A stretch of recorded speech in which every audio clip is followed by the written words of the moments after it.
त्या भक्तीमध्ये जे आहे ते मोक्षामध्ये. एक वाक्य सांगतो, मोक्षामध्ये जे आहे ते सगळं भक्ती देते, पण भक्ती जे देते ते सगळं मोक्ष देऊ शकत नाही. ज्ञानोबरांचं प्रमाण देतो, 12वा अध्याय काळा ज्ञानेश्वरीचा प्रमाण घेऊन बोलतो.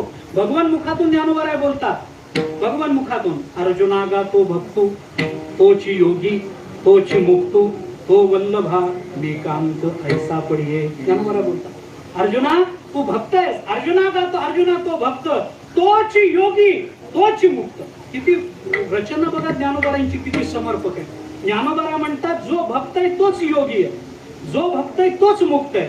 जो योगी आहे तो भक्त म्हणत नाही, जो भक्त आहे तोच योगी आहे, आणि जो भक्त आहे तोच मुक्त आहे. जो मुक्त आहे तो भक्त असेलच असं सांगता येत नाही, पण जो भक्त आहे तो 100% मुक्त आहे महाराज, 100% मुक्त. मुक्त आणि भक्त याच्यात अंतर आहे, खूप अंतर आहे. एक वाक्य सांगतो, एका वाक्यात फरक करायचा झाला तर एका वाक्यात, जागेवर बसून ज्ञान झालं की तो मुक्त होतो, आणि ज्ञान झाल्यावर जो जागेवर बसत नाही तो भक्त होतो. विठ्ठला विठ्ठला.